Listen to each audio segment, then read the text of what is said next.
With them all in place, we sent in the team. Good luck, boys.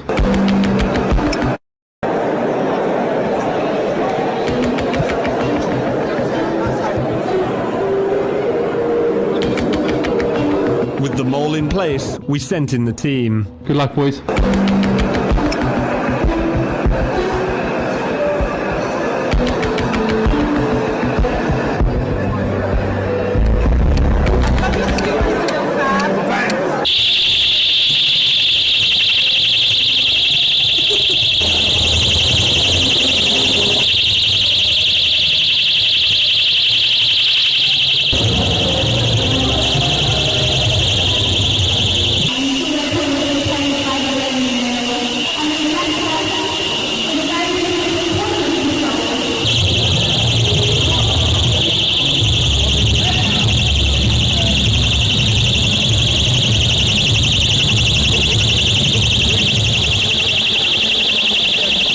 I went onto the road and was arrested straight away without any warning. Constable Wilson arrested me after about half a dozen steps on the road.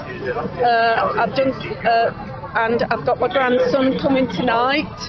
He's staying for the next 2 nights with Grandma and Grandad.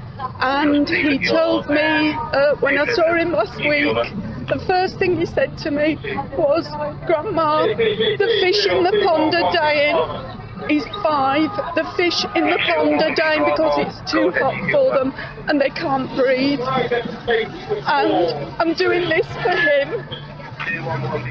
And now I've been arrested, illegally arrested. And I don't know what I'm going to do because he's at home with nobody to look at. Well, my husband will be there. Grandad will be there. Thank you.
I'm here in Ardler, continuing the summer campaign for independence, and I've been knocking many doors here in Dundee, and there is a consistent message coming through, doorstep after doorstep.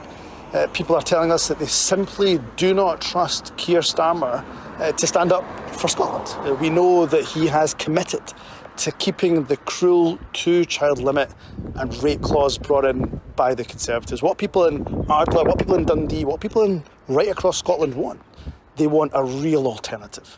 We know that the real change, the real alternative is not between a Westminster that is blue and a Westminster that is red, enacting the same cruel policies that are harming people in Scotland. We know the real change. The real alternative is taking decisions for ourselves, our own future, into our own hands as an independent nation.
Good evening, John. Good evening, Ben.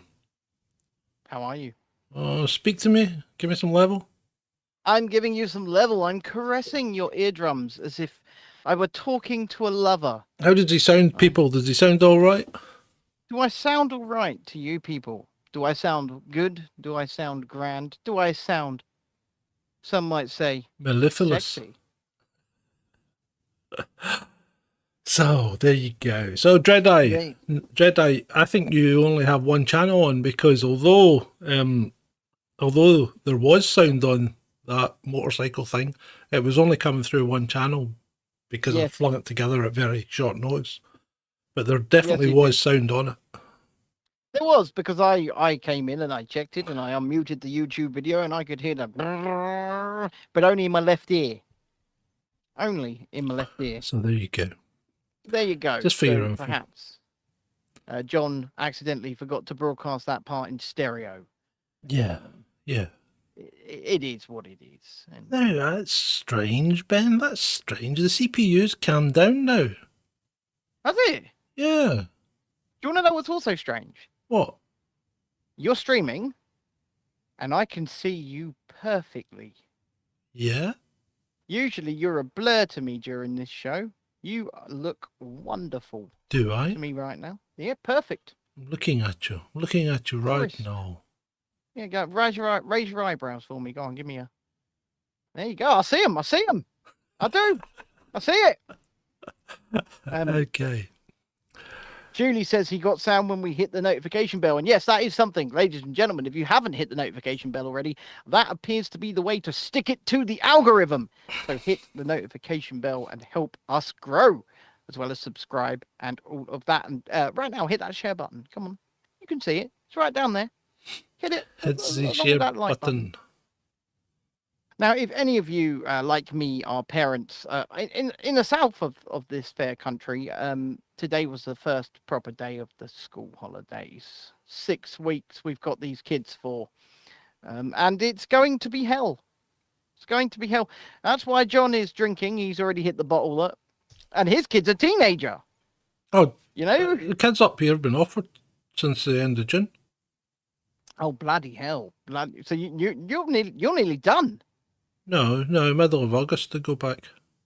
I don't go back till September, John. Yeah, I know. It's weird. Apparently, we've both got rosy cheeks, according to Andrew there in the chat. Oh, and by the way, when it comes to the chat, because we are absolutely brassic and poor, we will prioritise anybody who puts a super chat in or who puts in a message in Ko-fi, ko-fi.com/chasing descent. I'm going to push it a bit more because, you know, this is becoming, you know, I'm just being realistic with you. This is becoming very expensive to do this show.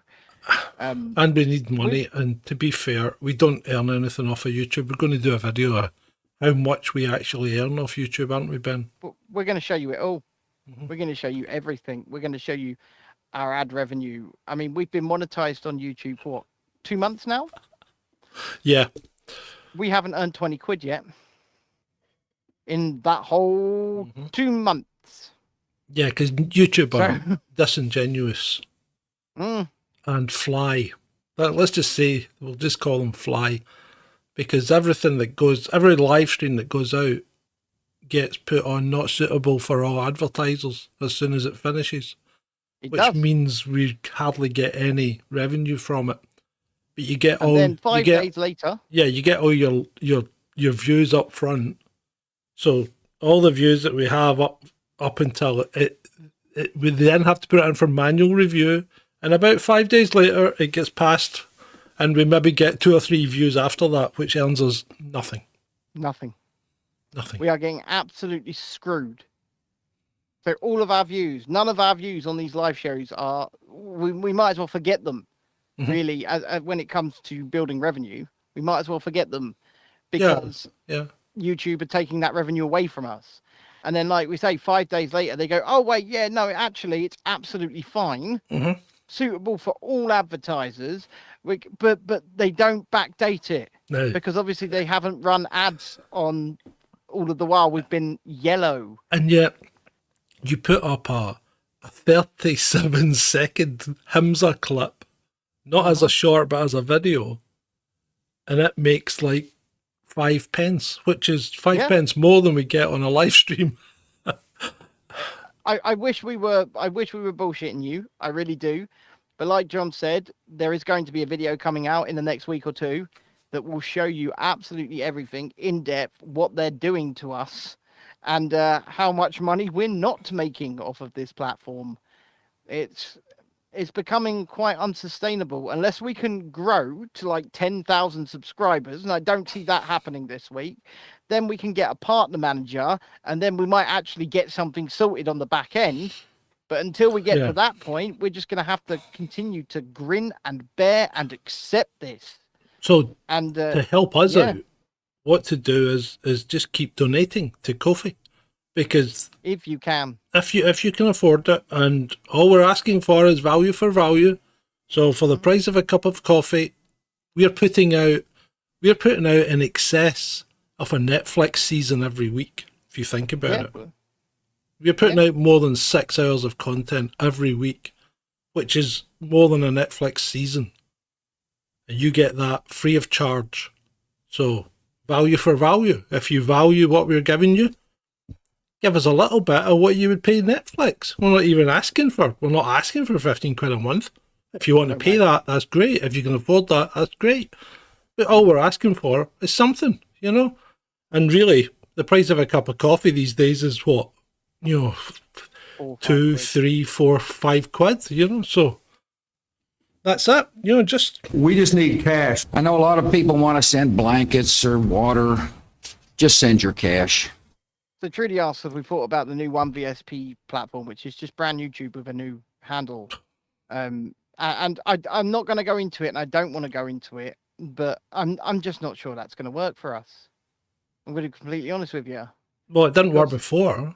It didn't work before because we were a Rhodium channel allegedly on brand YouTube, and then when they bought it back, we could never access our stuff. Yeah, and we couldn't go live. So I mean, it's not a platform that you can rely on. That's the problem. It's unfortunate because we wish it were, but we just don't know. Yeah, Beats and Tapes, brand YouTube, are now 1VSP.com. They have moved locations, just like someone else has moved locations or names and new handles, which we will talk about in a bit. But to one and all, thank you for turning up every time you do turn up. We do appreciate it. And I'm going to kick this over to John to introduce you, to say hello, and to blow you a kiss.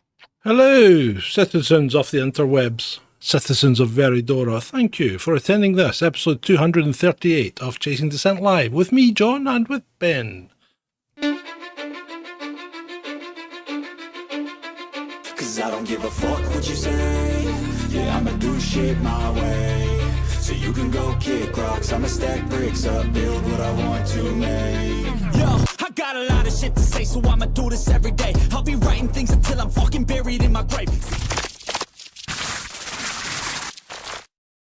You know what I finished today, Ben?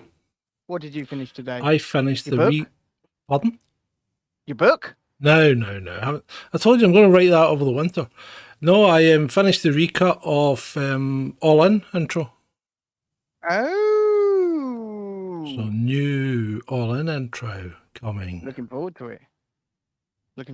You're not going to show me in advance, are you? You're going to leave it as a surprise. Yeah, it's similar. It's just been recut and brought a little up to date. I think this intro needs a refresh as well.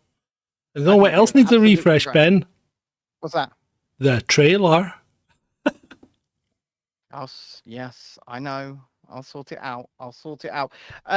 What was I going to say to you? Oh, yes. And on Friday, I believe we will see the return of the newest member of the team, young Cherie, to talk about another movie that is usurping the dwarfs, the Wonka movie, and we'll go deeper into that on Friday. But she's looking forward to it. I was just speaking to her beforehand. She's looking forward to coming back, John, and cool. Yeah, she enjoyed it last time, and I think these guys enjoyed her presence. Speaking of Vaughan, Shalini says, hi, everyone. Vaughan and I here too, I guess. Did you see the picture he sent us earlier on in the chat of the Razor advert in London? Mm-hmm. What the fuck was that? It's just a stupid advert, yeah. Yeah, stupid advert. I think we both got red cheeks, Shalini. It's not just John. I'm a little bit rosy. I know it doesn't look like it much, but he does. He has got a little bit of colour about him. Yeah, I'm no longer Casper the unfriendly ghost. I'm sort of got a little bit there. There's a little bit there. There is. So He's not quite translucent tonight. No, I'm not quite albino. He's not quite. He could have played Snow White more convincingly than the person that's playing it. Than Rachel Ziegler. I mean, we have to talk about it. We have to talk about it just quickly because the evil queen is being played by Gal Gadot. I mean, come on. Yeah, there's an inspired casting choice, isn't there? Put one of the most beautiful bloody Wonder Woman. Put one of the most beautiful women in the world up against, well, Rachel Ziegler. She's pretty mid. Yep. And then she's going to ask the magic mirror.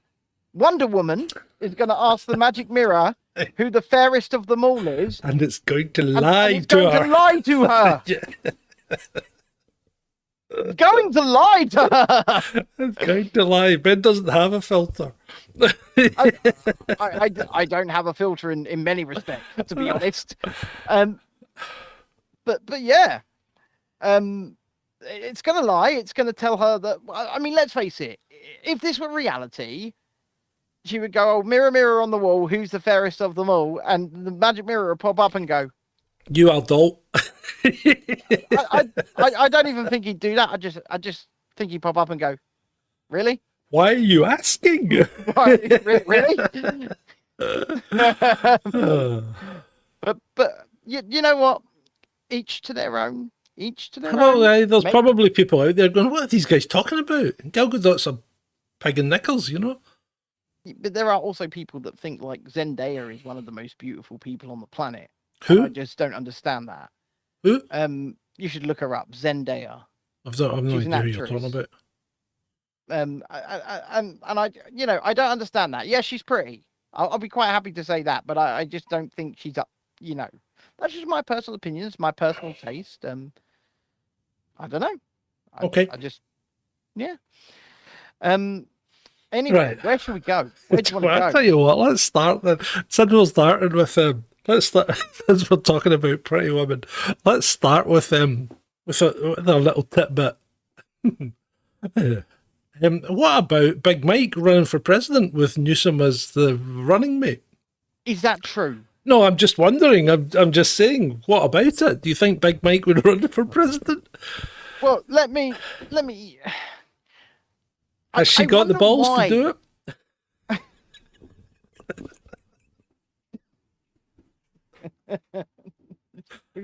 Too soon. Too soon. Sorry. I wonder why Michelle Obama would run for president, because she doesn't even have as much political experience as, let's say, Donald Trump did before he ran for president, because obviously someone like Trump has dealt with politicians his entire career. Mm-hmm. He's lobbied and things like that. The thing that Michelle's mostly done is be Barack's wife. Yeah. Well, yeah. What qualifications would she have to run for president? Unless I'm missing something here. As Michael and I, Michelle and I. I mean, how many times did he called her Michael quite a few times? You're gonna remember when Barack talks, he does this a lot. He did call her Michael quite a few times, though. Is he loud enough, people? Does he need to bring his mic in? Do I need to bring it in? Yeah, bring it in a bit. Better. How's that? Bring it in a bit. I'm caressing it for you. Stop whispering now in your creepy manner. So anyway, what do you think of that? Do you think that's a potential run? Because as far as I'm concerned, Biden is never running for president. The guy can't. The guy will be a corpse before he gets elected, because he just isn't capable of doing this. He's not capable. And anyone that puts him up there is being unnaturally cruel. They really are. Well, I think anybody that continues to take him seriously as a president now is being unnaturally cruel, because the man does not know where he is. He doesn't know his left from his right. And I guarantee you, he wakes up in the morning and he doesn't even know who he is on some days. He is clearly, ice cream. you know, he's got dementia. Yeah, he's got he Alzheimer's. does. Yeah, he does. And I've had family with dementia. I've had family with Alzheimer's. I see the signs. The man is absolutely not well. And they need to stop pretending that he is, because it's just cruel. It is. Yeah, you're right. You're right. It's not a good thing at all. No. So yeah, well, who else would run? Who else is going to run? Newsom might run on himself, you know, as Gavin's not getting elected president. No, I know, Come but Gavin has pretensions of being president. He really does. And Mr. Jungle Griffin says Gavin Newsom terrifies him, and I understand why. Other than I do. Well, you know what? There isn't a Democrat that doesn't. Even RFK terrifies me. Well, yes and no. Because at least RFK wants to uphold the Constitution to some respect. Yeah. Right? He respects the Constitution, whereas the Democrats, as they stand, clearly do not. And they don't like RFK. He's not getting the Democratic nomination. That's not happening. He's not getting it. So he would need to run as an independent, and you know how well that would work. Yeah, and Donald Trump may have to run as an independent yet. He's not getting it either. It's DeSantis. It's DeSantis up against someone else. I think that's what's going to happen. You think Governor Ron's going to get it? Because I don't think the polls say Governor Ron is anywhere near getting the nomination. Well, who's getting the nomination then? Well, if he's not indicted or charged, shall I say, it will be Trump. He will get the Republican just said nomination. That Trump's not going to get the nomination. No, your mind up. The reason I say he's not going to get the nomination is because he's going to get fucking charged with something. Excuse my language. He's going to get charged with something so they can use the 14th Amendment. I explained this the other day. That's what's going to happen. I don't really. I think I stand by what I said though. Trump's had his day, you know. He really has. He has. But there is so much of Middle America that disagree. Oh, I know. But the problem is, they've already beat Middle America once. So they'll beat them again. By hook or by crook, you know? They'll beat them. Do you know what? I think you're probably right. And I know that's a bitter pill for many to swallow. But Trump's not getting back in. I will be shocked if he is quote unquote allowed. Yeah, he's not getting back in. I'll write it. I'll write it in stone on the tablet right now. Trump is not getting back in. He will never be your president in America again. And on the extreme off chance that he does win, we'll have to Georgia Guidestones your stone tablet. Yeah, that's fine. You know, hey, you know me. I'm more than happy to. I'm more than happy to tell you that I'm wrong, but I don't think I am in this occasion. I don't think he'll get in. I don't think he'll try. He'll try his damnedest. He's going to have a good go at it, isn't he? But he's not going to make it. I mean, you've got to admit, he still gets the crowds. He goes out, he does a rally, he gets the crowds. Yeah, he does, huh? He does. He gets more crowds than any other presidential candidate, and that is true. Yeah. That's true. Go. I love that button. I absolutely bloody love that button. Okay, so with Donald Trump and Big Mike and all of that out of the way, Andrew says, do you think the Congress hearings have helped or hindered Trump? I think they've helped him. Possibly. I think they've helped him because they're pissing people off, and pissed off people will go and support their guy. So I think in some respects they have indeed helped him. So where should we go from here then? Where should we go from here? Well, let's go to George Clooney. What, like the real George Clooney? Yeah, the real George Clooney. The real George Clooney's back. Not yourself when you were younger. No, the real George Clooney's back. Him and a guy called Prendergast wrote an article for The Economist magazine. Right. On the opportunity to reduce Russian influence in Africa because they're all busy fighting in Ukraine. George Clooney. George Clooney's a spook. But I can't say that for sure. But he should. What's he got? Well, you think about it. Every time they need a distraction or they need somebody to say something, they call Clooney, don't they? Or Hanks. Yeah. So these guys are on the payroll. So the CIA, right? Here's the theory then. The CIA, okay, have run out of money as they always do because the CIA traditionally make their own money from other deals. For instance, Iran-Contra affair. And running some cartel. Afghanistan. Right? Now, China, this is why America came out of Afghanistan, because China knocked the bottom out of the market with fentanyl. Why pay for heroin and the inherent risks when you can buy fentanyl and boom, the world's your oyster, right? And you're getting it cheap from China. So, and I will tell you this, I legally, by the way, had fentanyl just a few weeks ago. Yeah, I know. So don't extol the virtues on this channel, right? Because it's not a virtue, people. Don't do drugs. I didn't say it was. Don't do drugs. It's not good for you. I'm just saying. Anyway, would you shut up? Would you just shut up? Right. So, fentanyl has knocked the bottom out of the drugs market in the States. So the CIA don't have an income stream at the moment. So So, what's going into Ukraine that's coming back out? And we've pointed it out on a number of occasions. Weapons. So the CIA are now arms dealers. Allegedly. And that's why you're getting all these weapons turning up in places like Mexico. And with John making these assertions, I just have to remind you all, I do like being alive, and I don't intend to not be by my own hand. And I'm not an arms dealer, contrary to my Google profile.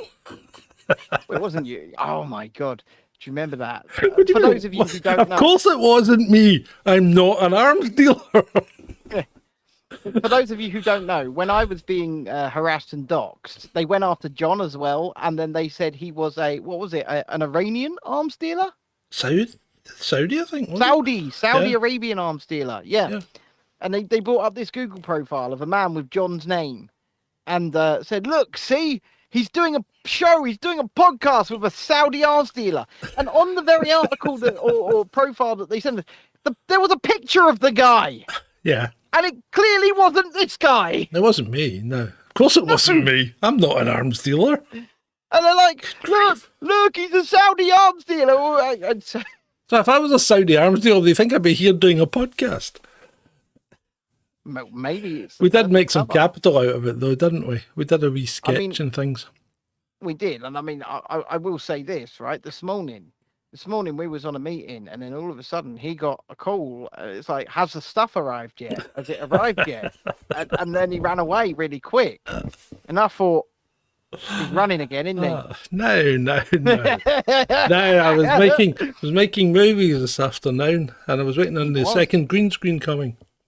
He was waiting on the second green screen coming, but Speaking of making movies, right? Yes. Now this is a sensitive subject, and therefore we will have to dance around it a little bit. But your friend Stu Peters has made certain assertions today, hasn't he? Hasn't he, Ben? Do not call him my friend, first of all. Okay. Right. Okay, the person that you love to hate. I think he's finally said something that's turned his audience off. Because have you seen the replies to that? Yeah, and I think it's almost it's a strange tack to take, right? He's made some weird assertions against Jim Caviezel, the actor. Yeah, and I don't know where he's getting that information from. I don't know if he's been told it or someone said it, that Jim Caviezel has done some research, right, into the role and exposed himself to things that we wouldn't normally expose ourselves to in order to portray, his part in that I've that done a movie. little research. Sorry? So I've done a little research, and from what I understand, Jim Caviezel was provided with police videos. Yeah, okay. Now you know that to research the role. Yeah, well, you do know that there are exemptions and exceptions for people to view this kind of material, and one of them is provided it by the police. Well, yeah, but one of them is also like academics and universities can apply and get exemptions to view this kind of material. Now, where some of the academics get slightly mixed up is you can't apply after the fact. No, you can't. You definitely can't. So you've got to have your research out there planned and then apply, not once someone finds stuff on your hard drive. That's not how you do it. I've been caught on the dark web. Best make an application. Yeah. So, yeah. Yes. Yes, I haven't seen the Poochie today, so I'll try and get one tomorrow. Yes, but yeah, so basically Jim Caviezel appears to have been provided by police footage and things like of raids and things like that. Yeah. To prepare for the role in Sound of Freedom. And Stu Peters has Stu Peters. Yeah, Stu Peters has gone in size 10s, basically saying he should get locked up for what he's done. Do you know what? I'm just going to say it. Stu Peters is an idiot. Every one of Stu Peters' followers should be following us. Well, yeah, and they shouldn't be following Stu Peters. And in fact, most of them aren't now by the looks of things. Unfollowed. Yeah. All of these comments in response to him. Shalini says she really wants to see Sound of Freedom. Well, I don't know how you can see it. There may be copies of it available. I'm not sure. It's doing well at the box office in America, though. It's not released in Europe, is it? I'm not sure. I haven't seen it anywhere. I haven't seen it anywhere yet either. I'll tell you what is released in Europe and is doing extremely well. Barbie. So you're wrong. It's not bombing then. Oh, not at all. Now I said that the trailer that I was exposed to made it look as if it was a bit tongue in cheek and looked all right. I haven't seen the movie, so I can't really continue. I can give you a bit of a plot synopsis because it appears that the trailer was one big lie. All right, so it's a woke piece of shit. So they used the word patriarchy unironically at least 10 times. Right. Okay. In fact, so I'll give. Well, how can you use patriarchy in the Barbie movie when they all have mounds, so they're all equal? No, I should tell you. Right. So the film starts off in Barbie Land, okay? And in Barbie Land. No spoilers, please. No spoilers. I need to spoil it. Oh no, I don't want to spoil it. I want to watch it. I'm going to watch it. I'm going to watch it first. You're going to watch it? Oh, Quentin Tarantino went to watch it for the feet, says Beats and Tapes. Why? Is he a foot fetishist? Okay, well let me try and give you a spoiler-free. Dawn of what was it? From Dusk Till Dawn. He sucked Salma Hayek's toe, didn't he? He did, yeah. Not into well, it is probably one of the single most male-hating pieces of media ever put to screen. Okay. Should be interesting. Yeah. So that's right. Okay, so Barbie's doing well at the box office. Sound of Freedom is doing well at the box office in America, and Indy has crashed and burned. Yeah. Of course it has. I've got some numbers for you actually. I saved some numbers. So at the global box office, Barbie has pulled in $337 million this weekend. That's pretty damn good. For an opening weekend. I bet it was a lot cheaper to make than Indy as well. Yeah, and it was making it a historical record-breaking weekend. Wow. Because Oppenheimer opened at the same time and also brought in $175 million at the global box office. So we're looking at over $500 million brought in at the global box office between two films this one weekend. And both these films basically say, if you're a man, you're a piece of Sheed. Yes. Yeah. And then I've got the domestic numbers for the United States. Barbie in the United States alone raked in $164 million this weekend. And Oppenheimer raked in $82 million this weekend, making it the 4th biggest box office weekend in US history. Oh, good grief. Apparently our volume balance is off. In which way? Me up or you down? Yeah. Shalini says it will nosedive, though. Do you know what? I don't think it will. I think it's got legs. I think it's got legs because there are a lot of people who think that there is some kind of secret hidden message within Barbie that says that men are actually fantastic rather than the pieces of shit it portrays them to be. I don't quite get that, but we shall see. I think this film's got legs because it's the summer holidays, it's begun, and you know what? Yeah. Mums are going to take their daughters to see Barbie. That's what's going to happen. Yeah, they will. Okay. Right. Moving on. Yeah. Let's move on. Let's move on out of the box office and into the X. So it appears that Elon Musk has co-opted what appears to be the universal sign for the ironing closet as his logo for Twitter. Yeah. It looks really like an iron. It looks ugly. like, as Trudy said, it looks like a disaster with either an ironing board or a deck chair. Yeah. I don't quite understand it. It's awful. Right. I know he's wanted to create X the Everything app. That's what he's always wanted to do.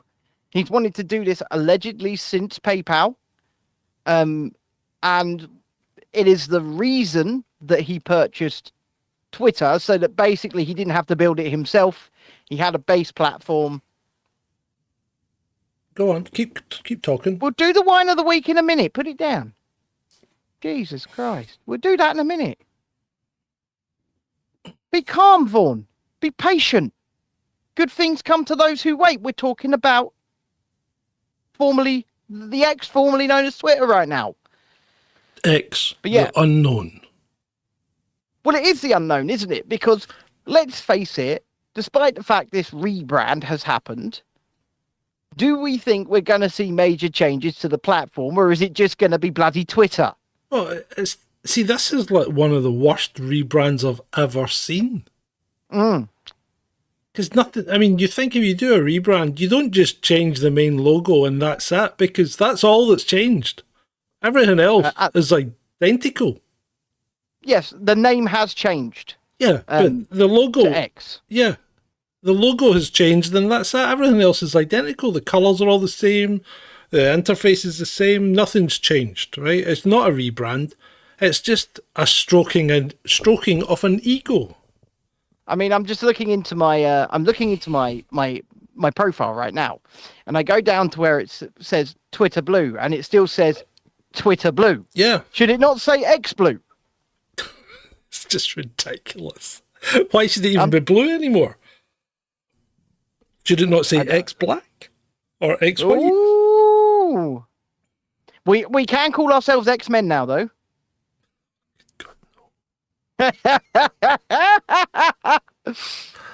No, you probably find that Marvel will take you to court if you start calling yourself X-Men. Well, maybe. It's just ridiculous. It really is ridiculous. It's just a massive ego stroke for Musk, isn't it? I mean, the guy's got serious issues if this is his childhood dream. Yeah. My childhood dream was Farrah Fawcett Majors or Kelly. What was it? Jacqueline Smith. Not rebranding a social media platform. Well, John. Yes, Ben. Why do you think he's a billionaire and we're not? Well, tell me, why is Deborah Meaden a billionaire? Or at I least don't think she's a billionaire. okay, a but she's a millionaire. multimillionaire. Why I is don't she know. a millionaire? How can someone so Honestly- stupid be a millionaire? Honestly, I don't know. And by the way, we've got more than double the amount of viewers as we do likes, so sort it out. But before we get on to Deborah Mead and John, what's the wine of the week? The wine of the week is Villa Maria Sauvignon Blanc from New Zealand. I have taken this slightly... It's just in the juice. Yeah, but it's not Jacinda. She doesn't make it, right? I don't think her feet have been anywhere near the grapes. I hope not. But Might have anyway, been. She might have stamped them herself, John. no, I don't think so. She's pressing them down, going, Oh, "Oh no, right, John's going to drink stop, this." Stop. You're making me feel quite queasy now. But yeah. So there you go. Yeah, that's the wine of the week, Villa Maria. Well, fair enough. I hope you enjoy it. I hope it's wonderful. I hope it has a lovely bouquet and it's a white wine. It's a nice. It's a lovely wine. It's white wine. Is it dry? Now, strangely enough, it's a Sauvignon Blanc, so it's actually a little bit sweet, this one. But strangely enough, this is the cellar version, which is usually more expensive, and yet at the moment is 50p cheaper than the cheaper version. Well, ladies and gentlemen, that there is a bargain. That's a bargain of the week, shall we say? Indeed. Vaughan is alleging that Jacinda pressed those grapes herself with her buttocks. Yeah, and Vaughan can take his deviant thoughts elsewhere, because let's face it, someone who admires JHB. No, that's not Vaughan. That's. Oh, Spencer. sorry, Vaughan. That was Spencer that admires JHB. Yeah, but Vaughan is a bit deviant at times anyway, especially Of course when he is. especially when he's playing Fortnite. I think that's why he's been stopped. He's a Cockney. They're all a bit deviant, aren't they? A little bit this, a little bit that, Or am I being a bit prejudiced? a little bit leery. Anyway, A little bit leery. Let's get a little bit leery. right. So Turkey. Apples and pears. Speaking of birds, Turkey has backtracked.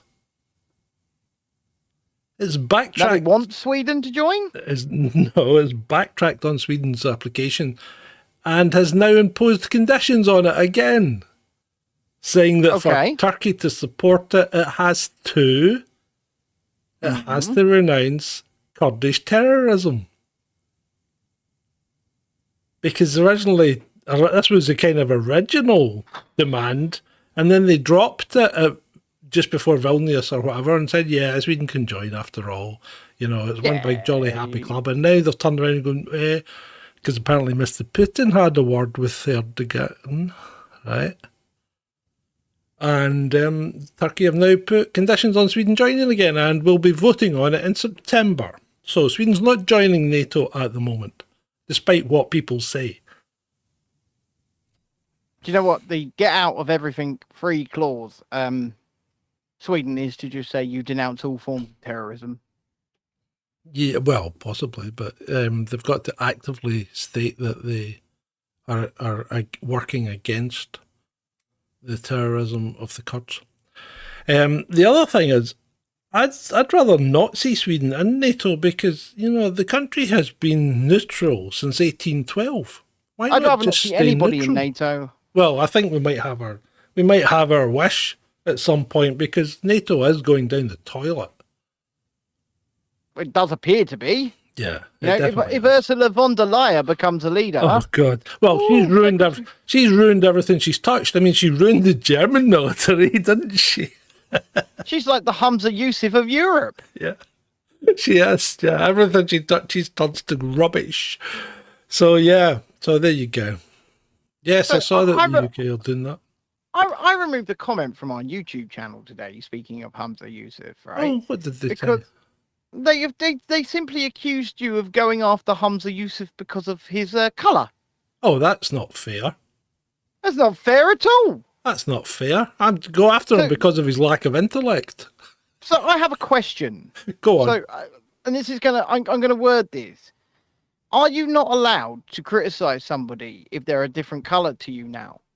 Oh, probably Is that not. what we're getting at here? Oh, well, I'm white. You see, that's the problem, isn't it? So I'm fair game. Everybody can have a go at me, but I can't have a go at anyone else. Well, you know what? Wrong. Well, it is wrong because, you know, when you criticize somebody, it doesn't matter what they look like. It doesn't matter who they sleep with. It doesn't matter who they pray to. If the actions you are criticizing are worth criticizing, then that should be all that matters. It doesn't change anything, what they look like, who they are, where they come from, you know, man, woman, whatever.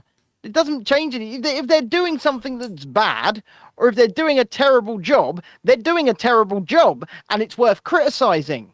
Yeah. People need to. It's once again the meaning of words has absolutely. Oh, I'm going into one. I'm going into one. Oh God. Because don't put me big screen. Don't put me big. Okay. Screen. Okay. Because you know our good friend Ollie, who is now 10 months disabled because of his medication, shall we say? Yeah. One of my old friends who used to who helped give people who doxed me information, I might add, popped up out of nowhere today and started telling him that despite his consultant and everyone agreeing that it was his medication that has caused his disability, it wasn't. Oh, right. Okay. Because he knows better. He knows better.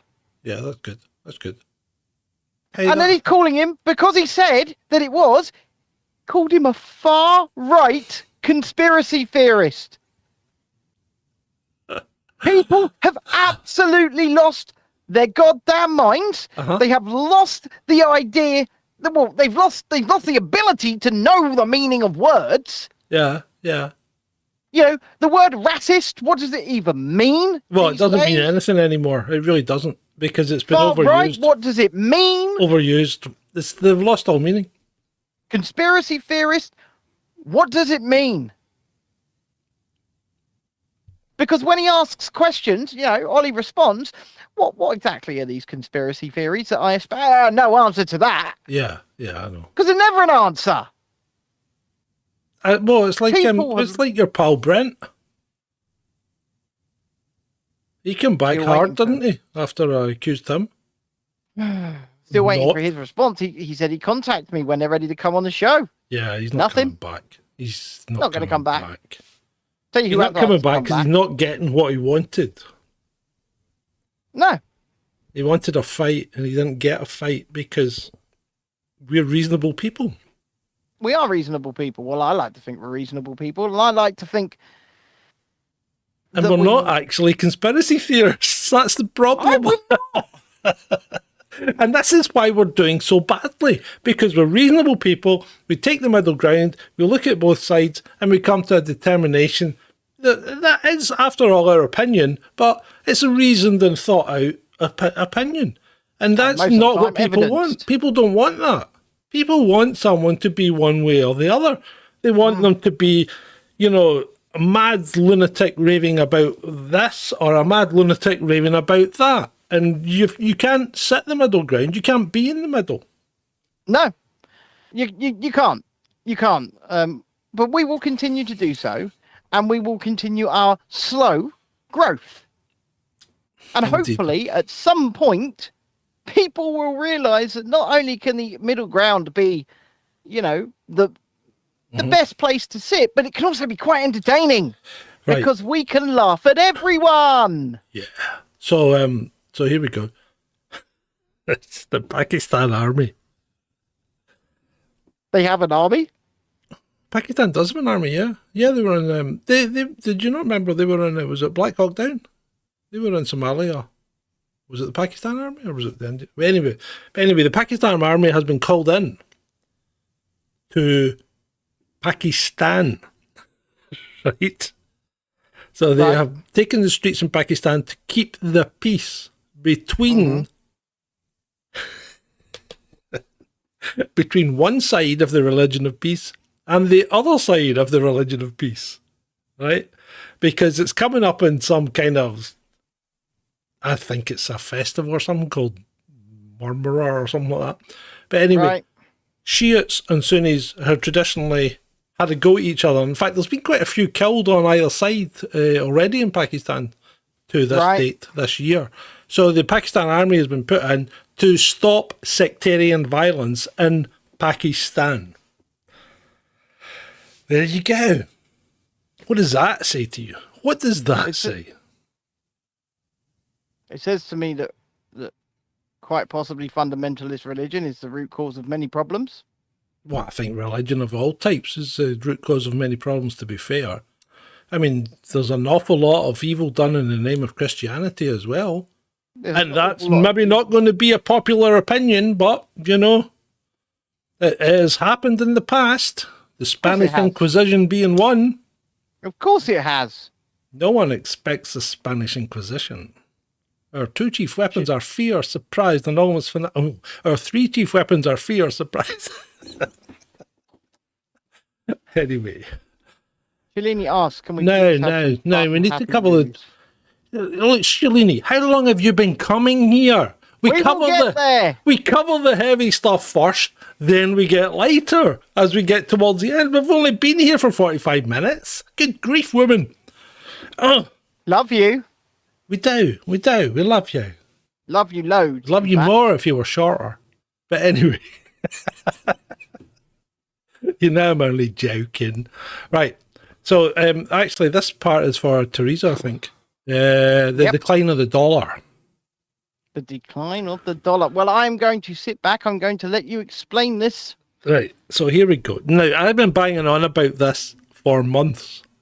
I've been saying the dollar's on the way out because the petrodollar is dead. The petrodollar's dead because people already started using different currencies to do it. Saudi Arabia is now settling its debts in yen, rubles, you know, basically anything. There are now 40 countries have expressed an interest in joining BRICS. 40. Now, you know, Macron asked if he could attend the conference and they said no. Italy's actually expressed an interest in joining BRICS, not wanting to be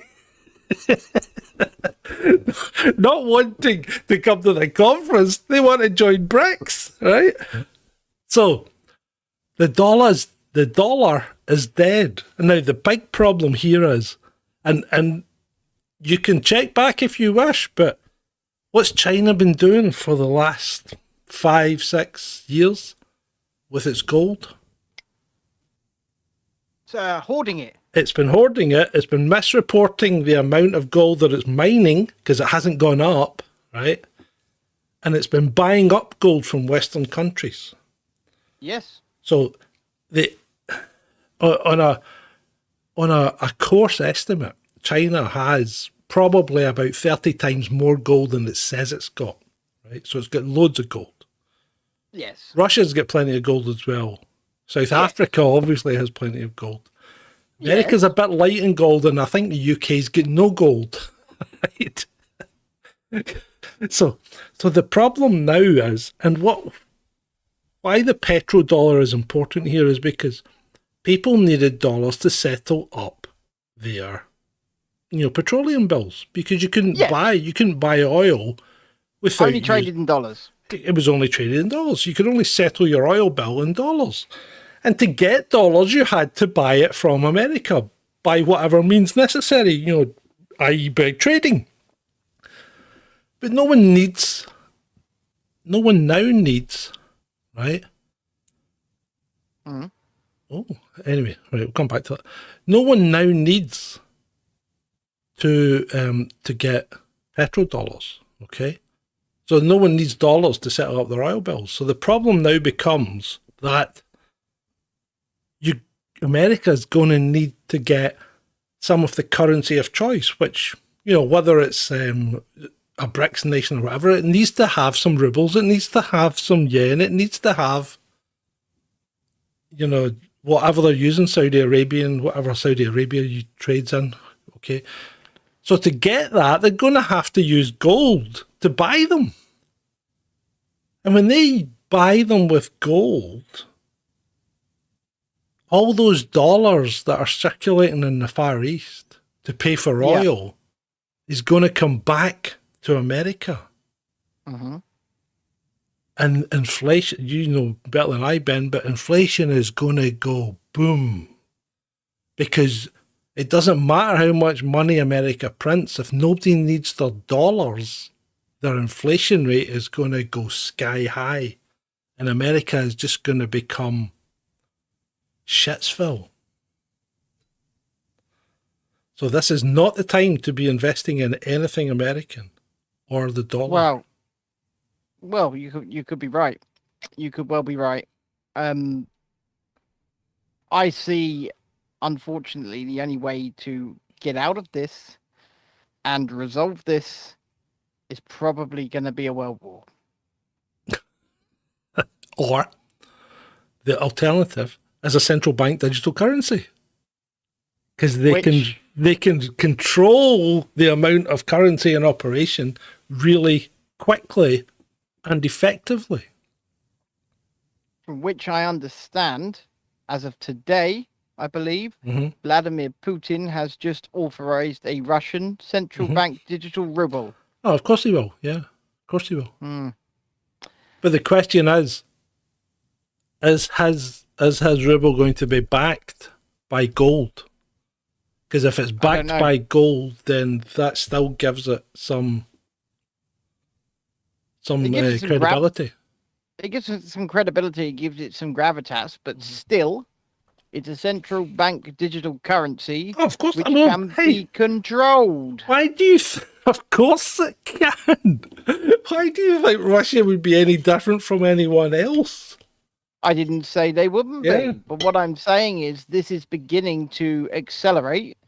Countries are beginning to implement it. People have been told repeatedly that the idea of a CBDC is a conspiracy theory. It's becoming a reality.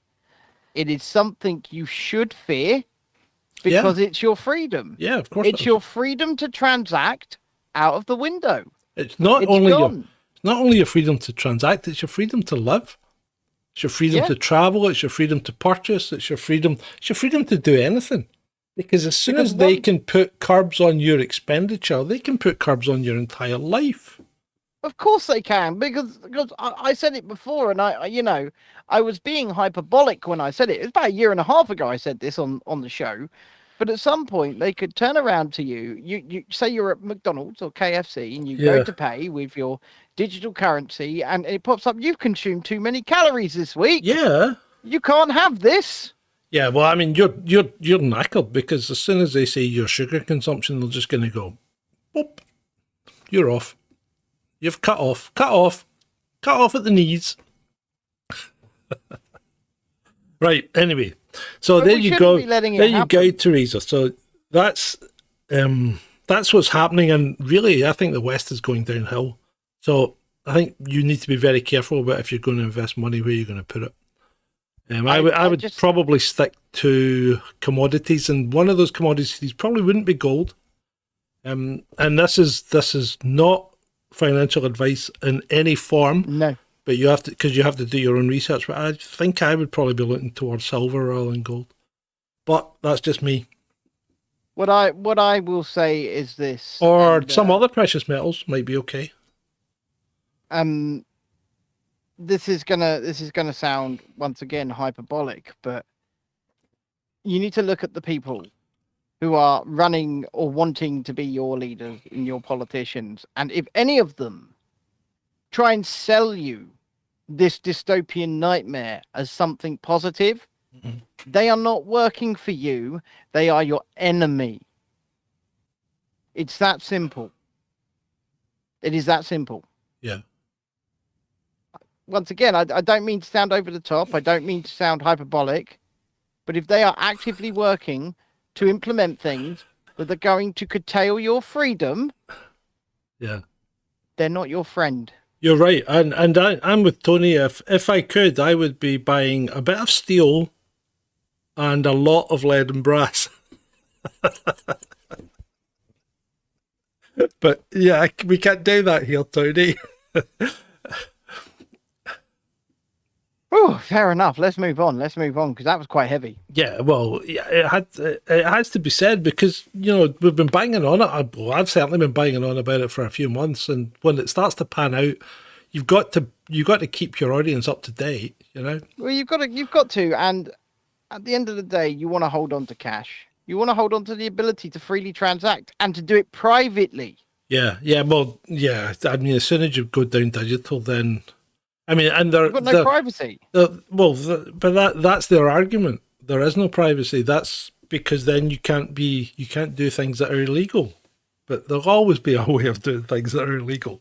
Yeah, but also don't accept this. If you've got nothing to hide, you've got nothing to fear. Oh. BS, because a lot of people do accept that, and they shouldn't. I was doing a little bit of research the other day, and they're reporting things like they reckon there's 11 million firearms in France, right? Probably more than that here. Oh, well, but that's grossly under. That's grossly under. If you've been to France, you know everybody and their auntie has got a gun in France. I mean, a rough guesstimate is at least in rural France. Yeah, in rural France. Well, yeah, but I mean, the cities don't really count. Cities don't count anywhere because cities are like city states. Like London's not the UK. London's London. You know. New York is not the United States of America. It's New York. Munich is Munich. Berlin is Berlin. You know, Paris is Paris. These countries are not representative of their whole country. Because they're all cosmopolitan. They're all, they're all full of foreigners, basically. You know. But yeah, I mean, they reckon a conservative estimate from France itself is there's at least 20 million firearms. And no. The reported number was not just registered firearms. They were reporting registered firearms and an estimate of how many unregistered firearms are. And I mean, the numbers for the UK were probably well off as well, because our registered number was something like, I don't know, let's say 7 million or something and they were reporting something like 200,000 unregistered firearms. No, it's going to be a lot higher than that. A lot higher. I tell you, there's a firearm in every street in this country that's unregistered. Yeah, it's going to be a lot higher than that. A lot higher. You'd be surprised. You'd be surprised. My granddad had a Luger in the attic that we only found once he'd passed. Your granddad was a naughty man. Yeah, he brought it back as a souvenir from the Second World War and kept it in the attic. He's a Luger. So I would like, at this point, to address Simon Jack, who is a BBC journalist. Okay? I think I've got this on the list. Carry on. I've got it here because it relates to the fact that BBC Verify is trending, and I'll tell you why in a minute. Okay. So Simon Jack says, he tweets earlier on, the information on which we based our reporting on Nigel Farage and his bank accounts came from a trusted and senior source. However, the information turned out to be incomplete and inaccurate. Therefore, I would like to apologise to Mr. Farage. Yeah. Well, I'd be saying, if I was Mr. Farage, I'd be saying you can take your apology and you can shove it unless you're going to wrap it in glass or give or a nice financial settlement. Yeah, because you know what? You had the opportunity to do this before. You should have checked it for completeness and accuracy before you published it. Should you not, BBC? Is that not what you meant to do? This is the BBC. They don't. I don't want to get sued. But this is the BBC. They don't appear to verify or fact check much. Well, it doesn't matter if you get sued, mate, because you don't have anything for them to take. No, they can take the camera. That's about it. That's it. That's that. I mean, and the thing is, if you put that in someone else's name, they can't even take that. Precisely. What's that? Sorry, I don't own anything. I don't have a pot to piss in. Yeah, I mean, let's face it. Your car's not yours, right? Nope. Your house isn't yours. Nope. My phone's on contract. Yep. So you've not got anything they can take. Your TV's not yours. No, that's on contract. The only thing that they could probably take is your laptop. Yeah, that is mine. Yeah. Well, it's my wife's now. Well, there you go. It's such your wife's. So it's my wife. That's that. You've got nothing. Anyway, right. So it's quite liberating not having anything because you can basically be a complete and utter arsehole. Yeah, you can. But yeah, BBC Verify is trending because of this, because it's being quote tweeted a lot, this Simon Jack tweet, saying, why didn't BBC Verify look into this misinformation? Did I not And you even know what? ask them that? Because I said, where is BBC Verify when you need them? Well, that's a bloody good question, isn't it? Yeah. Where is Mariana? Or has she just sort of disappeared? Maybe she's fighting the files. Or has she blocked us and that's why we don't see anything? Oh, she blocked me. Yeah, I'm blocked her. She blocked me. No, she hasn't blocked me yet. Yeah, I'm blocked. She has. Well, she is. She's retweeting stuff, and she is tweeting like Mariana Spring, a brilliant broadcaster and kind person. She's doing a to the BBC journalist that passed away today. She's doing the whole. I think she's in America. She's in America. She's doing a show called Americast. So I think she's in America. So she's. Oh, I mean, she's just a fly by night, isn't she? Anyway, enough of Mariana Spring. Right. So where were we? I'm following her. That's it. I'm following her. You'll get blocked soon. Right. Yeah. So I'll keep an eye on her. do you know how Russia's? And people are. I don't understand some people, and you think you know people, and Russia obviously pulls the plug on the grain deal, which expired anyway, right? Yeah. So they just didn't renew it, basically, and you can understand why, because Zelensky's been a bit of a tit, right?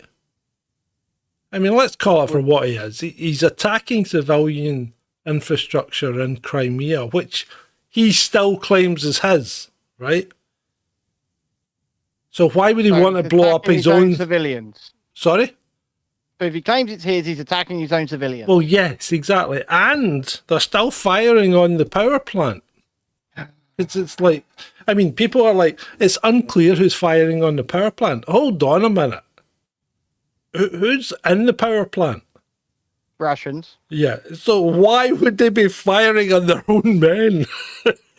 And who is the only people who have actually been seen firing on the power plant? Yeah, exactly. Not Russians. Yeah. So, but having said that, very conveniently for Russia, right? Very conveniently, traces of explosives found in Turkish grain ship in a Crimean dock. Oh. Now that's convenient, but that's convenient, isn't it, for Russia? You know, oh look, we found traces of explosives in this grain ship. That's why we're not sending grain out, because they're smuggling weapons. Yeah. So because we planted them ourselves. Because hey, I'm not saying that any one side is doing anything nefarious. I'm just saying it's convenient. It's convenient. I'm just saying that everyone appears to be a bunch of arseholes, and the only people that are suffering are civilians, and they're the only people I care about. Well, yeah, that's exactly what's happening. Yep. Yeah. So yeah, I mean, I think it's probably a bit of a misstep for Putin to have done that one, because, it's a bit obvious. It's a bit obvious, Vlad. I thought you were better than that. I mean, with all your FSB training and all your KGB training, I really thought you were better than that. Look, what we want you to do is go on ship and just lay a few pieces of C4 in grain. Yeah. Just leave them there. Smuggle them inside jacket. Lay them in grain. Yes. Don't you think people might think we did that, sir? Yet, we will be fine. Yeah, it's a bit ill-conceived, I think. So, next, that, what would you call him? That guy Chowdhury, the Islamic preacher. The one with the hook. The one in Britain who's pretty close to the bone, In fact, he's Anjem Chowdhury, and something like Anjem Chowdhury. He's been held on terror charges again. Now, why is this guy still here? Why hasn't he been deported? Because he's not a British citizen. Hold on. Let's have a look. Let's see if we can look a little bit deeper into that.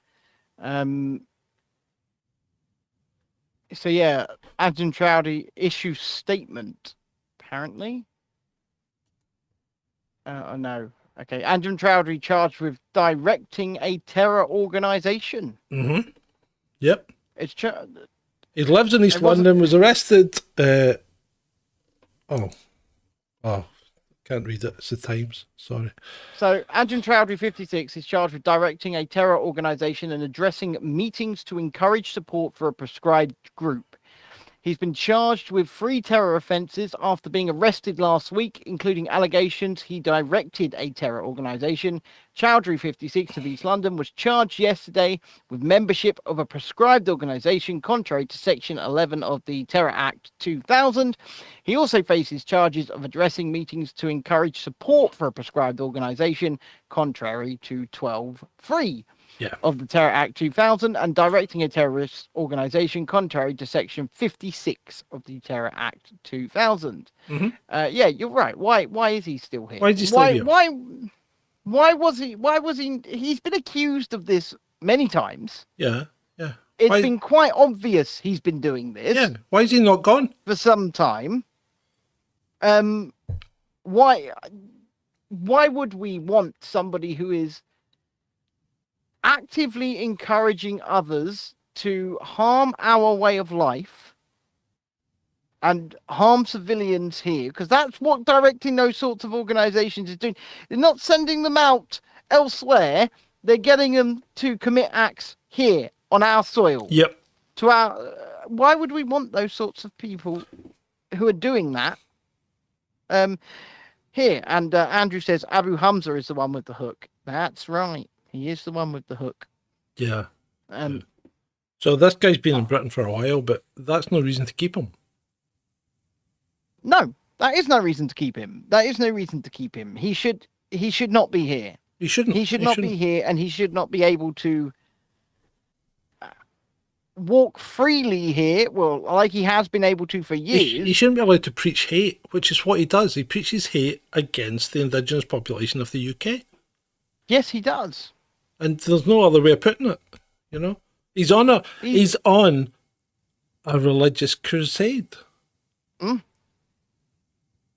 And there's not much you can do to change the mindset of somebody who is so far down those rabbit holes. Mm-hmm. Yeah. That they are willing to give their own lives for this. Yeah. And when people are at that point, there's no deprogramming. There's no changing their minds. There's no helping them. You shouldn't. So you shouldn't be looking to deprogram choices. people, because if people are programmed as such, then well, yeah. Never mind. I'm shut up, John. But listen, you've got 2 choices. You either have to, for the good of everybody else, you have to either incarcerate them, or if they are not a citizen of this country, and it is possible to deport them, they need to be deported for the safety of the people in this country. Right. So, yes. However, that argument starts to sound worryingly like for the good of the many. I understand what you're saying, but if somebody is actively directing organizations to commit deadly crimes against people, you don't need to incarcerate them or anything for the good of anyone. All you need to do is apply the law as it stands. yes, and the law and says if you do him a long this, time ago. yeah, if you do this, you will get the jail, and that's all you've got to do. Apply the law fairly and without favour or fear. Because as you said, he has for the longest time been a preacher of hate. Yes, that's exactly what he does. Yes. And that's not extending to the entirety of the Islamic faith. That I'm talking about this one man. Mm-hmm. This one man has been and always will be a brainwashed, indoctrinated, all-in preacher of hate, and you can't help that. You can't help that. Right. Let's move on. Let's move to roads. So what's happening in roads? Right. I'll tell you what's happening in roads. A bunch of people started some fires. Yeah. So one, I received possibly the most stupid reply to a tweet that I've ever read. I received one about an hour ago as well, Ever. which I think might be the most stupid reply I've ever Ever. read. So you tell me yours. Right. So I tweeted, right? It's arson. Okay. Yes, it's man-made, but that's because it's arson, right? And it happened in 2008 as well, and it was arson then also, right? And the reply to that tweet was, yes, but did the fire stop when the arsonists were found out?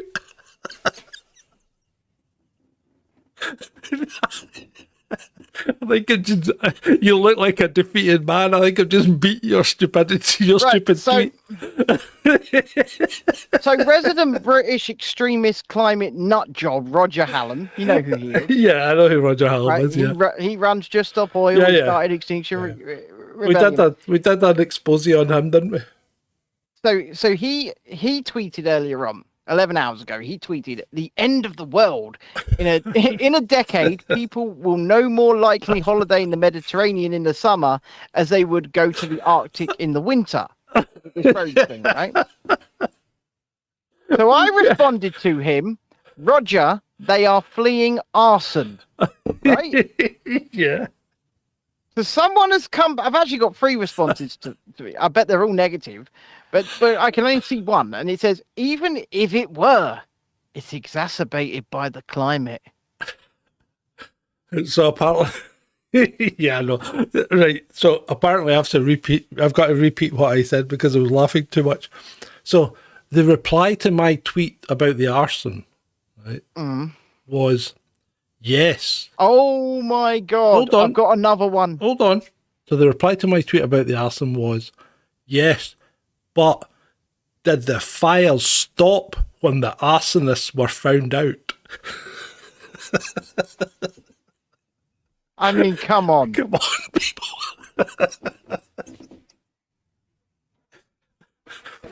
Yeah, the climate change kept the fires going, yeah. So someone has responded here to Right. my "they're fleeing arson." Yeah, go to the Forest of Dean or Epping Forest and try and start a wildfire with a flamethrower on purpose and see how far you get. What? And then someone here has responded beautifully with an article from Edinburgh Live saying, "How about Scotland in February?" Edinburgh firefighter tackle huge Arthur Seat wildfire. Yeah, that's right. That's right. I remember Yeah. that. Because you know what? It's nothing. It's bloody arson, people. It's arson. People do this all the time. And this is the thing. Do you know what? I tweeted earlier, and you know this. I asked, if a wildfire is started by arson, is it still wildfire or is it arson? Yeah. Yeah, it's arson. Because It's not a all of the wildfire.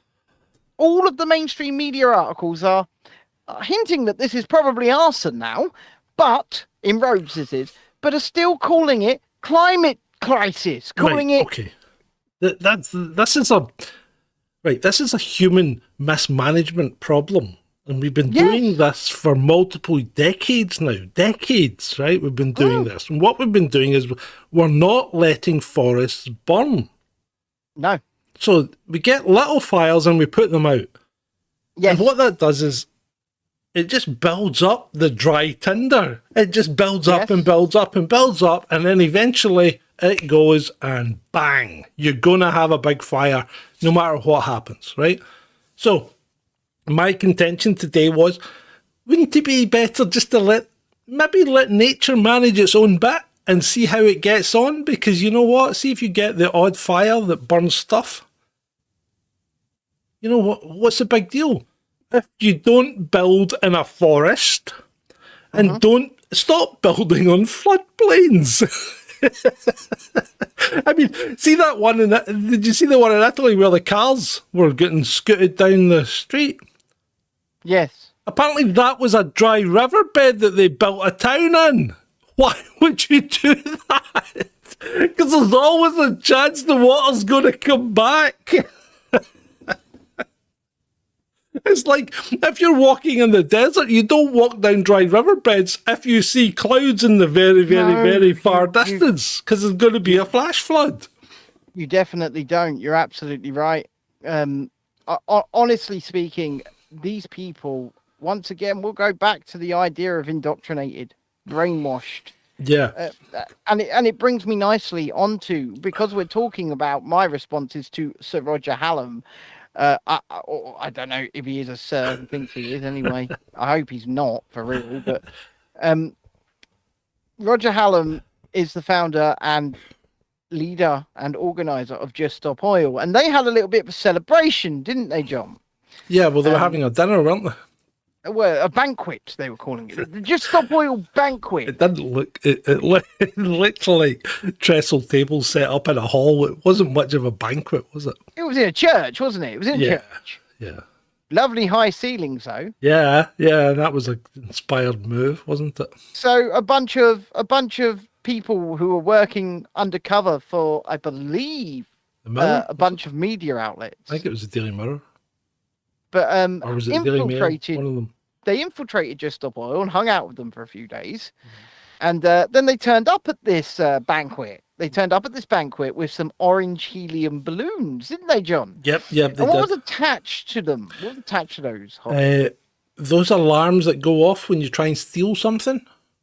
Or more commonly known as rap alarms. Yeah, and they had a delay on them, so they didn't go off straight away. So they were activated and then the balloons were let go. To the very high ceiling of the church. And then they started sounding off. Yeah. Yeah, it'd be quite annoying that. It certainly sounded annoying on the in the pre-roll. And you know what? They were upset about it. Yeah. Diddums! See if they'd had like a couple of air rifles, they could have dealt with that quite quickly.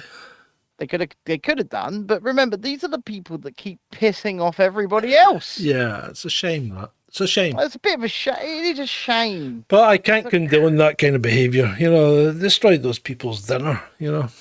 Shocking. I can neither condone or condemn it. Mind you, it's probably veggies, so they probably didn't make any difference. Oh, yeah. Do you think it was just like kale? just kale on the... Bang. Here's your plate of kale. Have you ever tried to eat kale? No. It's foul. Why would anyone would try and eat it? I just don't know. It's just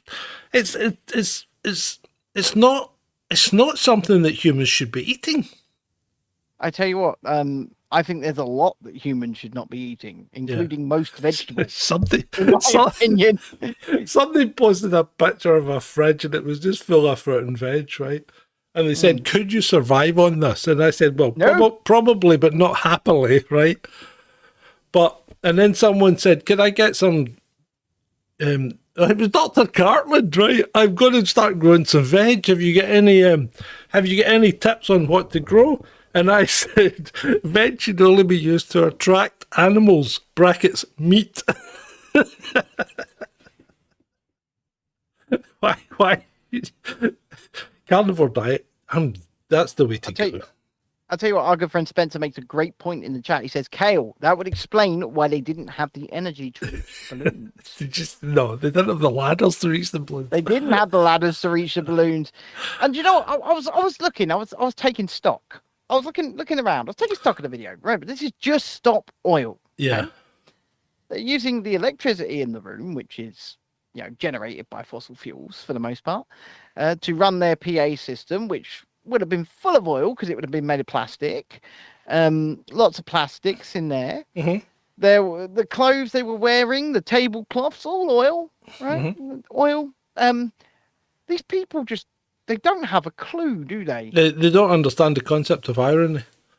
No, They really don't. They don't. They don't. And neither is that guy McFall. Go on, tell us. He put a tweet today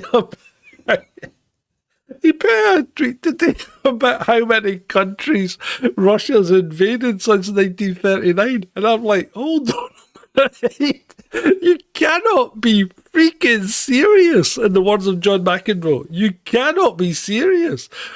How many countries has Russia invaded since 1939? Well, you could probably count it on one hand, right? As opposed to America, which you would need over 100 hands to count it on. The guy has no conception. Hyperbolic, but yes. What do you mean hyperbolic? Well, there's not over 500 countries in the world, John. Oh, right. Okay, well, yeah, but I mean, they've done some more than once. Like, they've done Iraq twice. They're sitting in Syria, unwanted right now. They've done Syria a couple of times. Yep. You know, so they've done some more than once. Yep. But yeah, 202. So you wouldn't need 100 hands. Or 202 foreign incursions, am I right? Yes, that's correct. 202 incursions on foreign soil. 666 military bases on foreign soil. That's an eerie number. That's an eerie number. That's what they've got at the moment. Yep, that's... It's almost like it's sending a message, isn't it? Yeah. Let's not get into gematria. So anyway, still on roads, right? Still on roads. The ESA have changed the way they've been recording temperature. And the BBC seem to have picked up on this. Because the BBC seem to be using the ESA temperature scale, which is complete and utter madness. Well, it's wrong. Well, yes, it is wrong, because since forever that we had satellites, we've been using the air temperature 2 meters above the ground. And now they've recalibrated our satellites to take the ground temperature. Yes. Now, just as a matter of interest, and I know it's going to bore you, but the Hungarian Grand Prix on Sunday, the air temperature reached a maximum of 30 degrees centigrade. Still quite warm. The track temperature was 45. Well, of course it was. It's a black surface. Yeah. But the ESA would report that as 45 degrees. And the BBC are reporting temperatures like that right now because, look, they're talking about 48 in Sicily when the actual temperature was like 40. Yeah. I will say it's been extremely hot in places like Spain over this last couple of weeks. It's been extremely hot, around 42 degrees. Yeah, but that's not unusual. They will have been reporting it higher. And this is the issue. We are being fed half truths. We're being gaslit. That's what we're being. But the thing is, it's like they are half truths because somewhere that temperature has been read.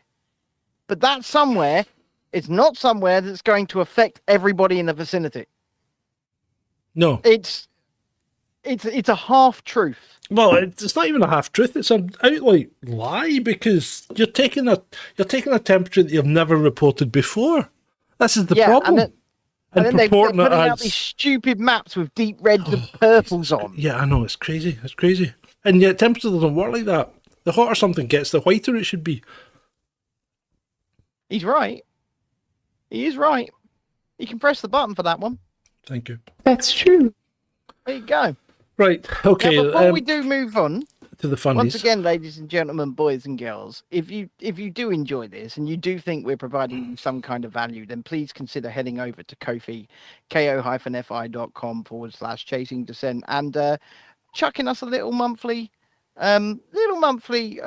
value in return. Now, we don't care if it's the lowest number. We really don't. We're just trying to build something. We want to build a permanent studio. We want to get out of these places and we want to build a beautiful show for you. And the more we can grow, the more we can build, the more we can do that. And we also would very much appreciate you hitting that notification bell, subscribing if you haven't already, and hitting that goddamn share button and the like, of course. Hit the like. stick it to the algorithm, ladies and gentlemen. Stick it to the algorithm. And if you're going to join us over on the other channels as well, a lot more coming over there over this coming week. So thank you for that PSA, Ben. Now, those that did watch the pre-roll, I must apologize because I put a Humza video in instead of a Himza video. He did. My mistake. But wasn't the women's football a joy?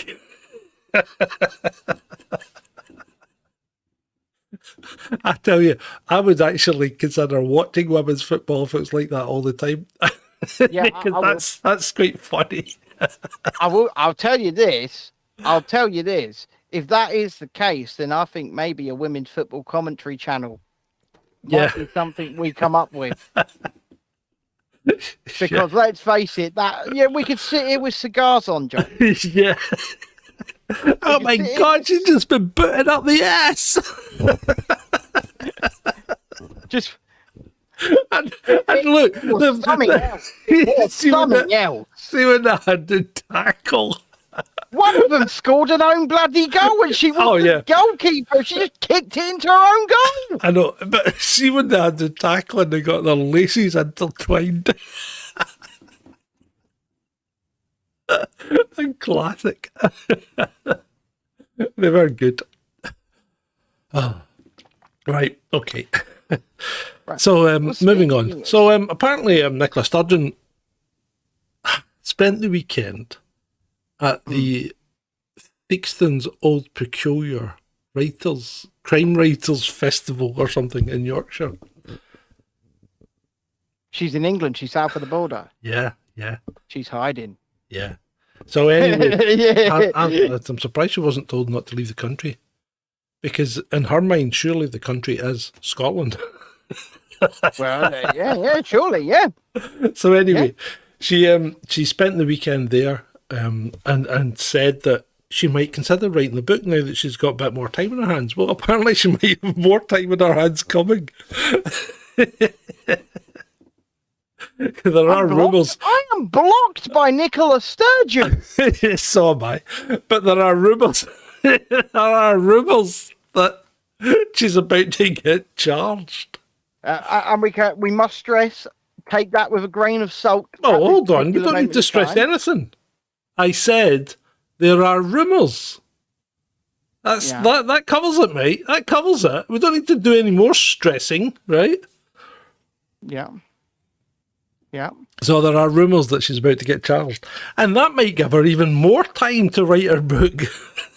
But would it just be Nicola that's charged, or are they all going to get charged? I think they would all get charged, surely. I mean, they've got to be responsible, especially wee Kate. She was a finance minister. Well, yeah. And the accountant, the treasurer guy. Yeah. Right? And Peter, who has disappeared again. Is he again residing under the patio? The patio. Peter's under the patio. I wonder if Peter has decided to go on a nice extended holiday. He's probably been put under the floor in the camper van. Well, the police have still got that, haven't they? Yeah, well, that's true. They've still got that. That's true. Right, okay. Now, right. Andrew says, can we write our letters in the clink? Yeah, why not? We could write our extended letters, couldn't we? We could. Write our books. Nicola Sturgeon. We could write a book called Nicola Sturgeon, Our Part in Her Downfall. I mean, I've got to admit, remember, I lost a channel to her. You did. You lost a hell of a Twitter account to her. Mm-hmm. It's not fair. Yeah. And they still won't give me it back, assholes. Anyway, you know what? Twitter's dead platform. X. Yeah, fuck it. It's shit. It's a shit platform now. It really is. And it's... Yeah. Anyway, as I made a kind of analogy today, because someone said Twitter can now, be reborn as X and go forward without any of the baggage. And I said, well, it's a bit like a council estate.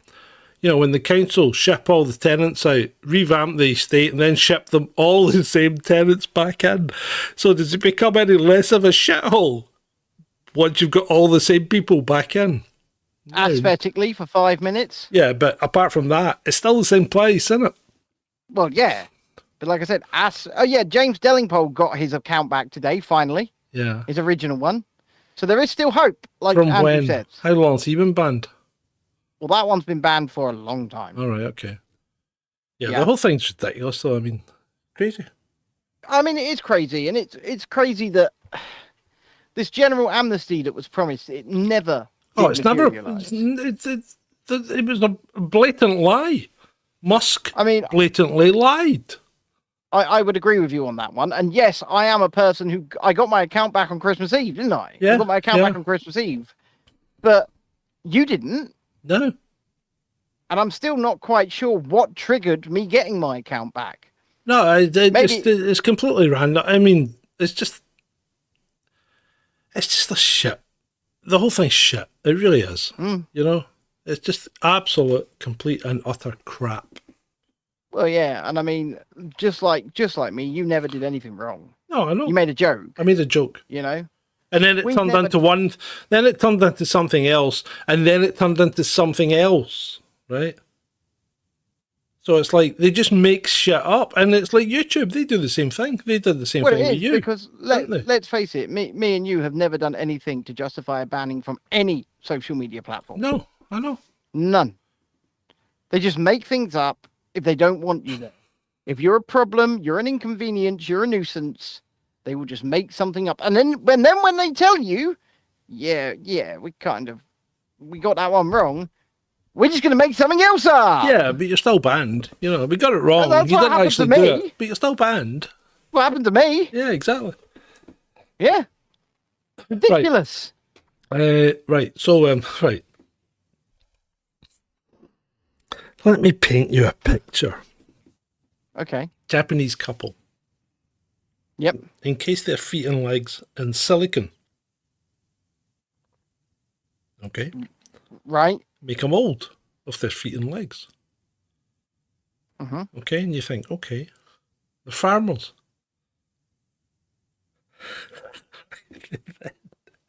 They then fill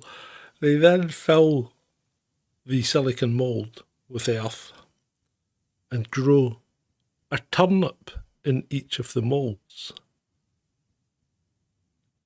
What? That then comes out the exact shape of their feet and leg. And it's like, why? What are you thinking?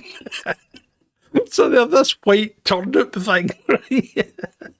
What? An exact copy of their feet and legs. Why?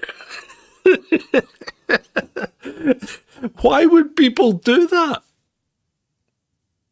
What? Hold on. Do you want me to show you the picture? Yes. Yeah, okay. Where is it? Oh God, there's pictures here that I'm not safe for work. This is a. Teresa says it was so creepy. Yeah, it was creepy. It was creepy. Right. What? Here we go. Make us full screen. Yeah. And then right. share your screen. Probably the best way to do it. We are full screen, aren't we? Yeah, there you go.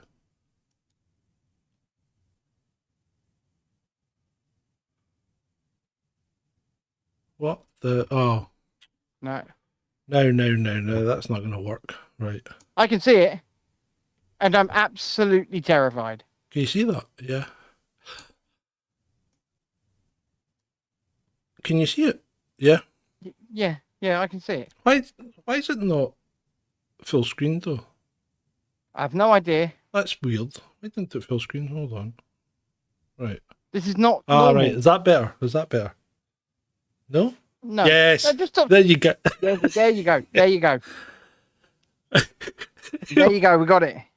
Why? Why I mean, would you Mr. do Jungle that? Griffin says surely fake. No. That's turnips. Look, they've got all the green bits coming out the tops. Look. I mean, it could be fake. Yeah, but I don't think it is. But I mean, that's just horrific. That's horrific. Okay, cool. I don't need to look at it anymore.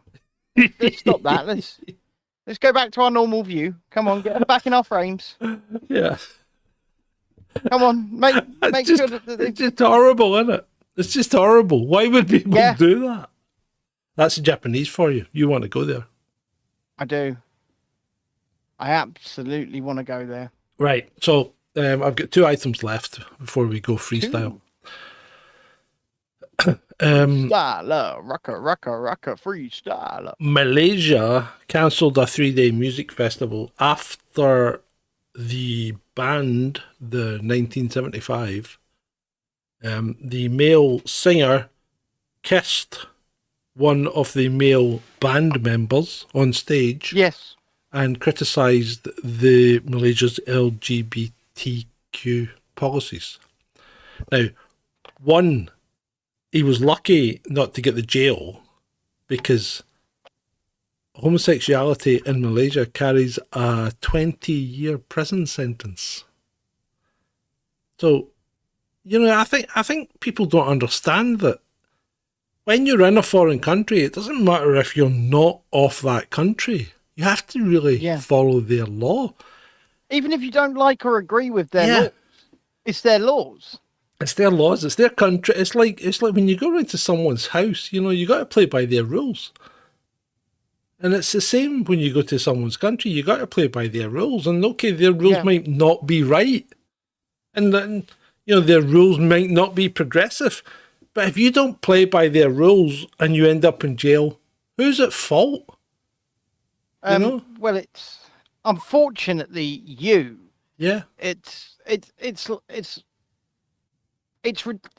ridiculous. Okay. On one hand, it's ridiculous that in this day and age there are countries that still want to persecute people for simply, you know, private bedroom stuff. Mm-hmm. Right.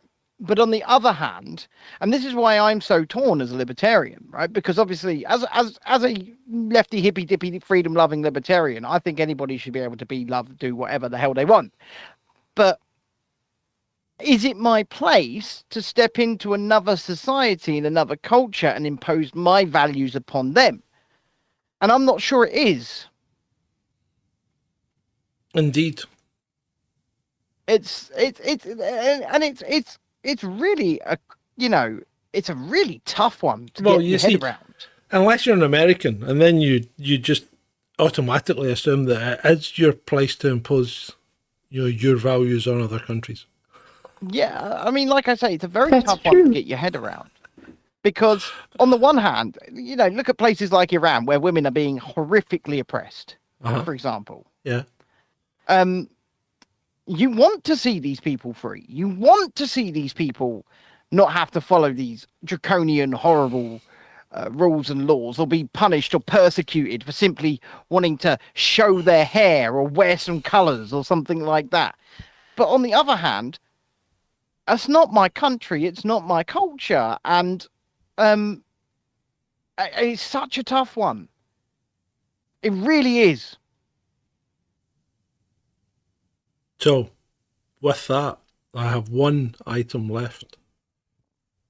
Brought to you from the Sunday Sport. Before you give us that, ladies and gentlemen, this is your one last chance to please put a like on the show. We'd really appreciate it. Drop a like on there. Yeah, we've lost likes. We have lost likes, so people aren't liking what we're saying. Well, you know what? See, this is exactly what I said. If you put forward a reasoned argument, people don't like it. They don't want to have to think. They want to be told what to do. And they want I will never tell anyone what to do. I know, but they want to be told what to do, and they want you to reinforce their belief. They don't want you to challenge their thought processes. That's the problem. This is where we go wrong. We challenge people's thought processes and we ask them to do some research. And people don't like that because they like to be told what to do. There you go. See, people don't like, they do not like, they just don't like having to think. And we're telling them to think for themselves, and people don't like it. you know what? Please do think for yourself. And I do hope you appreciate what we do, and I do hope you appreciate. Well, obviously the they shows, and I hope don't. you Obviously they don't. get There's some 20 value. people watching and 10 people like it. So obviously you get 20 people watching us that don't like what we're putting out. So why the fuck are you watching us? That's the question. Stop it, John. No, that's the serious question, right? I'm entitled to get upset because if you get 20 people watching you that don't like you, right? Why the fuck are you watching us? Why bother? You're wasting my time. You're wasting your time. So fuck off. Go and do one. There. Now you've got something to fucking think about. And with that, let's go to our last story. Yes. So a chap goes dogging, right? Right. And decides to pleasure himself over a woman, right? Okay. That's what people at dogging sites generally do. And then when she turns around, he discovers it's his mother.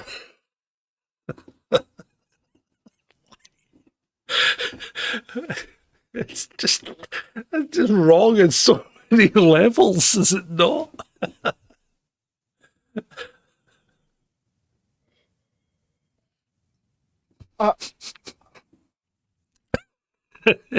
Why do people do this? I just don't get it.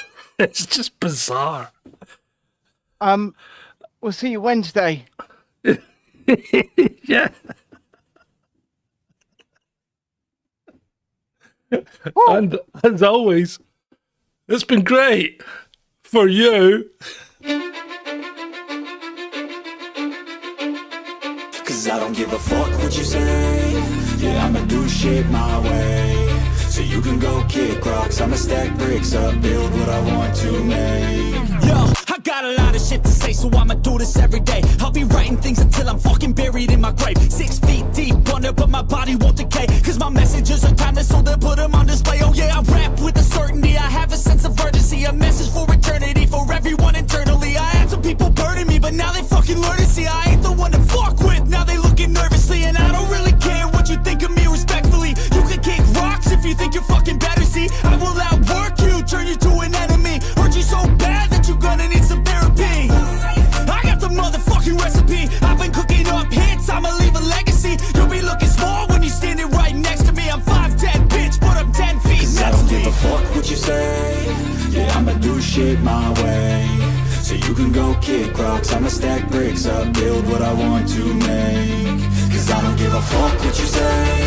Yeah, I'ma do shit my way. So you can go kick rocks, I'ma stack bricks up, build what I want to make. Yeah, I'ma do it my way.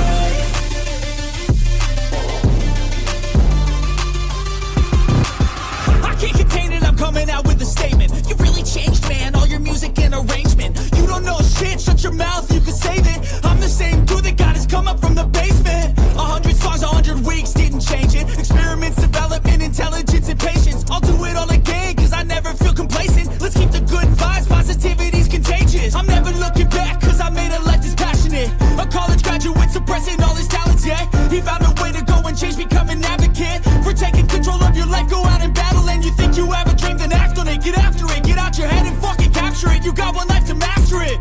Don't give up on your future, we all start losers. We're all late bloomers, gotta struggle through the sewer. What you say, yeah, I'ma do shit my way.